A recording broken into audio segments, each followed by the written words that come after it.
नमः शिवाय। गुरु भैया गुरु बहनों, सबसे पहले भगवान शिव के चरणों में प्रणाम करती हूँ। मेरा प्रणाम स्वीकार हो। माँ भवानी के चरणों में प्रणाम करती हूँ। मेरा प्रणाम स्वीकार हो। सभी देवी देवताओं के चरणों में प्रणाम करती हूँ। मेरा प्रणाम स्वीकार हो। आइए भगवान के एक छोटे से भक्त के बारे में आपको एक कहानी सुनाती हूँ। ये कहानी नहीं है, एक सच्चाई है, एक सच्ची घटना है। आप पूरी कहानी को सुनिएगा। मिथिला के पास एक छोटा सा गांव, जिसमें एक ब्राह्मणी रहती थी। ब्राह्मणी बहुत गरीब थी। उसका एक बेटा था 4-5 साल का। उसको लेके रहती थी, भिक्षा उक्षा मांग के उसको खिलाती। उसके पति नहीं थे। डेली भिक्षा मांगती तो अपने बच्चे को खाना खिला पाती थी। बहुत गरीब थी। और उसका बेटा बहुत चंचल था। एक दिन सावन का महीना चल रहा था। बच्चा जो है एक दिन अपने दोस्तों के साथ बच्चों में खेलने गया, तो राखी का त्यौहार नज़दीक आ गया था। तो सारे बच्चे कहे, तुम्हारी तो बहन नहीं है, तुम किससे राखी बंधवाओगे? हमारी तो बहन है, हम तो अपने कलाइयों में राखी बंधवाएंगे। तुम कहाँ, तुम्हारी तो बहन ही नहीं है, तुम कैसे बंधवाओगे? वो बच्चा, उसका नाम प्रयागदास था। प्रयागदास रोते हुए घर आया और ब्राह्मणी से कहा, अपनी माँ से कहा कि माँ, मेरी कोई बहन नहीं है, मुझे बहन ला दो। मेरी बहन रहेगी तो मुझे राखी बांधेगी। सब बच्चों की बहनें जो हैं राखी बांधेंगी।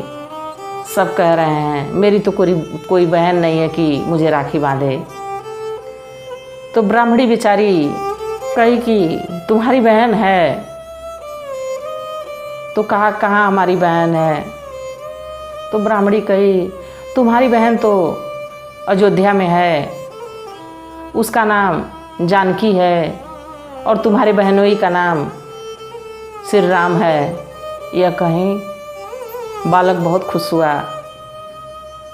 प्रयागदास इतना खुश हुआ कि मेरी भी बहन है। शाम हो गई, खाना वाना बनाई ब्राह्मणी और बच्चे को खिलाई, अपने भी खाई। दोनों सो गए। माँ तो सो गई, पर प्रयागदास को नींद ही नहीं आ रही थी। उसको तो अपनी बहन की याद सता रही थी कि मेरी भी बहन आती, मुझे राखी बांधती। यही सोच के उसको नींद नहीं आ रही थी। सोचा कि क्यों ना मैं ही बहन के यहाँ चलता हूँ।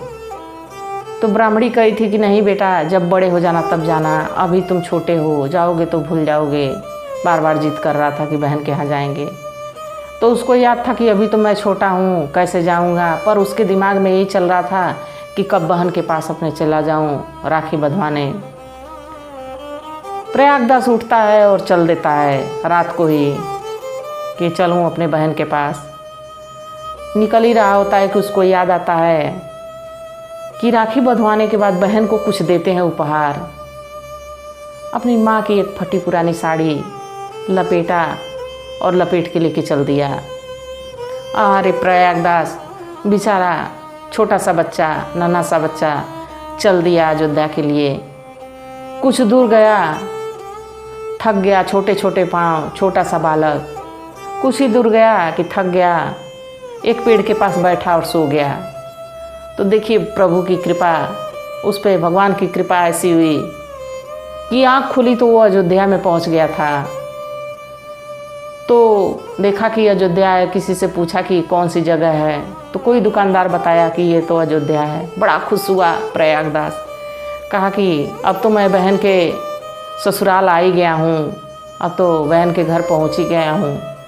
तो किसी दुकान वाले से पूछता कि मुझे अपने बहन के घर जाना है। माँ कही है बहुत बड़े घराने में ब्याही गई है, उसका बहुत बड़ा घर है, मुझे उसके घर का पता बता दो। दुकानदार पूछा कि अरे नाम तो बताओ। तो कहा कि बहन का नाम जानकी और बहनोई का नाम श्री राम है। दुकानदार हंसने लगा। कहा कि यहाँ तो श्री राम मंदिर में मिलते हैं, माँ जानकी जो है मंदिर में मिलती हैं, उनका कोई घर नहीं है, वो मंदिर में मिलते हैं। प्रयागदास डांट के चला गया। कह रहा है कि तुम जानते ही नहीं हो मेरे बहन के बारे में। मेरी बहन बहुत बड़े घराने में ब्याही है। प्रभु श्री राम जो हैं बहुत बड़े घर के राजा हैं। यह करके प्रयागदास आगे चला गया। दूसरे दुकान वाला से फिर यही बात पूछा। दूसरा दुकान वाला भी यही बात बोला कि अरे बालक, माँ जानकी तो मंदिर में मिलती हैं, प्रभु श्री राम मंदिर में मिलते हैं। तो कहा नहीं नहीं, मेरी बहन बड़े घराने में ब्याही गई है, श्री राम मेरे बहनोई हैं। यह कह के बच्चा दिन भर खोजते रहा, कहीं नहीं मिला बहन का पता। प्रयागदास थक गया और रोते रोते एक छोटा सा मंदिर था, वहीं जाके बैठ गया। बैठा तो उसको थकान के मारे नींद आ गई, भूख प्यास लगी थी, अनजान शहर था, कुछ नहीं जान रहा था। अब इसकी ये व्यथा देख के भगवान भी हिलने डुलने लगे। भगवान श्री राम माँ जानकी के पास गए और कहे,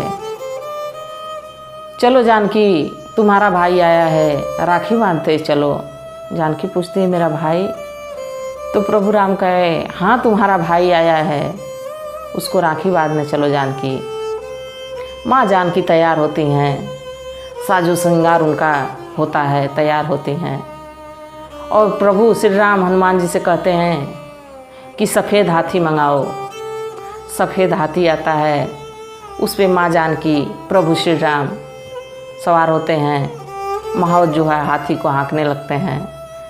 10 इधर 10 इधर सैनिक लेके हनुमान जी के साथ भगवान राम जो है प्रयागदास के पास पहुंचते हैं।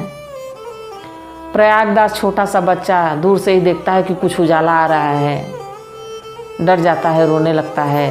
तब तक देखता है कि सामने एक सफ़ेद हाथी आके रुका, उससे खूब सुंदर सी नारी उतर रही है, एक व्यक्ति उतर रहा है। प्रयागदास रो रहा होता है। माँ जानकी पास जाती हैं और कहती हैं, भाई प्रयागदास, मैं आ गई, मैं तुम्हें राखी बांधने आ गई। प्रयागदास का चुप होके बोलता है कि नहीं, तुम मेरी बहन नहीं हो सकती। तो माँ जानकी कहीं, नहीं भैया, मैं ही तुम्हारी बहन हूँ, ये तुम्हारे बहनोई श्री राम हैं और मैं तुम्हारी बहन जानकी हूँ। यह कह के माँ जानकी जो है उससे बात करने लगी। वो कहा, नहीं नहीं बहन, अगर जो तुम मेरी बहन होती तो सारी बहनें अपने भाइयों को लिपट के रोने लगती हैं, तुमने तो ऐसा कुछ नहीं किया। अरे माँ जानकी उसको पकड़ी और पकड़ के प्रयागदास को रोने लगी, आंसुओं की धारा निकलने लगी। तो देखिए, भगवान भी कभी कभी अपने भक्तों के बस में आ जाते हैं। माँ जानकी एकदम से रोने लगी। प्रयागदास बहन जानकी को चुप कराता है। बहन जानकी उसके कलाई में राखी बांधती हैं और जब बांध देती हैं राखी, तो प्रयागदास जो है वो फटी साड़ी जो अपनी माँ की लेके आया था बहन को देता है। बहन ये ले लो, मैं माँ की साड़ी लेके आया हूँ। माँ जानकी इतनी मोहित हो जाती हैं, कहती हैं, भैया माँ के पास तो एक ही साड़ी है, तुम वो साड़ी मेरे लिए लेके आ गए, माँ कैसे पहनेगी, इसको तुम लेके जाओ, माँ को दे देना। और यह कहकर माँ जानकी जो हैं और प्रभु श्री राम हाथी पे फिर सवार हुए, लोग अपना चले गए। प्रयागदास तो इतना खुश थे कि हमारी तो राखी बंधा गई, मेरी तो बहन जानकी आके राखी बांध दी। सुबह हुई तो एक संत की नज़र पड़ी प्रयागदास पे। उसको देखते ही संत जो है समझ गए कि ओहो, इस पे तो भगवान की कृपा हो गई है, प्रभु श्री राम की कृपा हो गई है, माँ जानकी की कृपा हो गई है। उसको खिलाया पिलाया, बस पे बैठाया और प्रयागदास मिथिला पहुंचता है अपने घर, ब्राह्मणी के यहाँ, अपने माँ के पास जाके खूब खुश होके बोलता है, माँ मैं आ गया। ब्राह्मणी बेचारी अपने बेटे को देख के बड़ा रोने लगती है। कहती, अरे प्रयागदास तुम कहाँ चले गए थे, मैं तो तुम्हें खोज खोज के परेशान थी। प्रयागदास कहा कि मैं बहन जानकी के यहाँ गया था, भनोई श्री राम आए थे, मुझे राखी बांधी बहन जानकी। ब्राह्मणी रोने लगी, कही, किशोरी मेरी लाज रख ली आपने। यह कहकर वो जो है रोने लगी।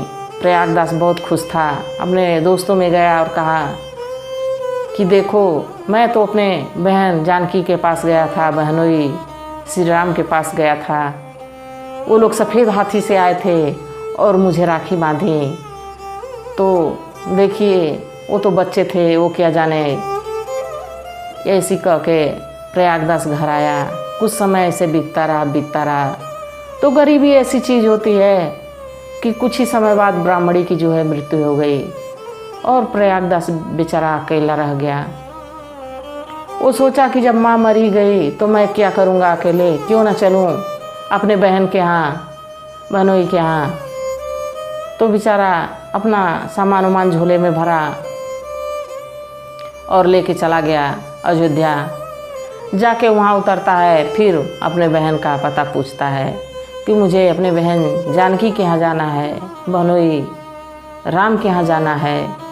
यह कहता है, दुकानदार सब हंसते हैं, कहते हैं कि वो तो मंदिर में मिलेंगे, ऐसा कहते हैं लोग। तो जान जाते हैं कि ये तो भगवान का भक्त है।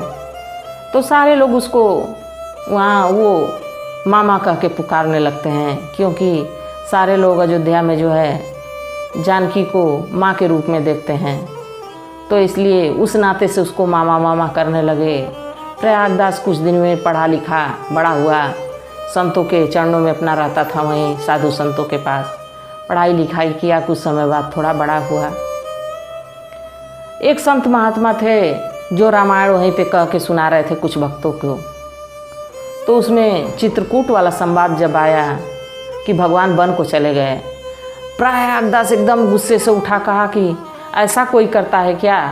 माँ बाप डांट देते हैं तो कोई चला जाता है वन में। मैं आज ही जाऊंगा, उनको बुला के लेके आऊँगा, कहूँगा कि चलिए घर। कोई माँ बाप डांटते हैं तो कोई वन थोड़े न चला जाता है।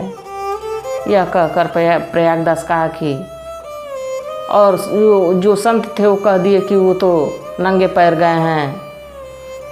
तो प्रयागदास कहा कि हमें कुछ पैसा दे दो, उनके लिए खड़ाऊ लेके जाऊंगा, उनके लिए पलंग लेके जाऊंगा, वो ज़मीन पे सोते हैं। तो जब ये बात वहाँ के अयोध्या के वासी सुने तो खूब भर भर के धन दिए उसे, खूब ढेर सारा पैसा इकट्ठा हो गया। प्रयागदास 3 खड़ाऊ खरीदा, 3 पलंग खरीदा और लेके चल दिया चित्रकूट के तरफ। चित्रकूट जब गया तो चारों तरफ खोज डाला, कहीं नहीं भगवान श्री राम न जानकी कहीं नहीं मिल रहे थे।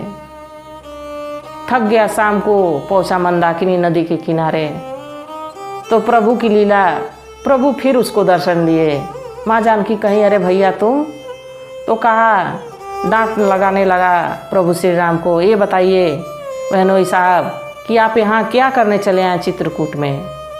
बहन को हमारे लेके चले आए कांटों में, ये महलों की रानी थी, आप इसको बन बन लेके घूम रहे हैं। माँ बाप के डांटने से कोई वन में चला आता है क्या? तो भगवान प्रभु श्री राम हंसने लगे, कहे कि प्रयागदास यही नीति का नियम है कि मुझे वन में आना है, तो मैं आया हूँ, आप लौट जाइए। तो कहा ठीक है, मैं तो लौट जाऊँगा, बाकी ये खड़ाऊ तो ले लीजिए, ये पलंग ले लीजिए, इस पे आप सोइएगा, बहन सोएगी। तो कहे कि नहीं नहीं प्रयागदास इसको लेके जाओ। तो प्रयागदास बहुत जीत पे अड़ गया, कहा कि नहीं मैं नहीं लेके जाऊँगा। तो प्रभु श्री राम कहे अच्छा एक तो लेके जाओ। तो प्रयागदास एक खड़ाऊ और एक पलंग सिर पे लेता है और लेके प्रयागराज इलाहाबाद में आके अपना एक पीपल के छांव में नदी के किनारे पलंग डाल देता है और उसी पे लेट जाता है। जो भी श्रद्धालु वहाँ नहाने आते हैं गंगा घाट पे, तो उसको देख के हंसते, कहते कि कहाँ का पागल आके नदी के किनारे पलंग डाल के सोया हुआ है। तो प्रयागदास कहता, तुम क्या जानो, मैं तो स्वयं श्री राम का साला हूँ। यह सुन के सब हंसते, कहते कि ये तो पागल हो गया है, और वो तो पागल भगवान के बस में हो गया था। तो पागल हो गया था, पागल क्या, वो तो जान ही रहा था, अब थोड़ा होशियार भी हो गया था, जान रहा था कि प्रभु श्री राम हैं, माँ जानकी हैं। बाकी तो वो तो उनसे रिश्ता बहन बहनोई का बना रखा था। प्रयागदास वहीं पीपल के नीचे रहने लगा। कुछ समय बाद वहाँ हनुमान जी का मंदिर बना है, सारे लोग दर्शन करते हैं। इसी कलयुग की ये बात है। तो देखिए भगवान जो जब चाहे जिसको जहाँ दर्शन दे दे। तो अगर जो उसकी माँ का विश्वास था कि बहन जानकी उसकी हो सकती हैं, तो माँ जानकी दर्शन दी और अपने छोटे से भाई को राखी बांधी। बहनोई जो है बहनोई का पद निभाए, प्रयागदास को अपना साला समझे। तो भगवान किस रूप में किसको मिलते हैं ये कोई नहीं जानता। इसी के साथ ये कहानी पूरी होती है।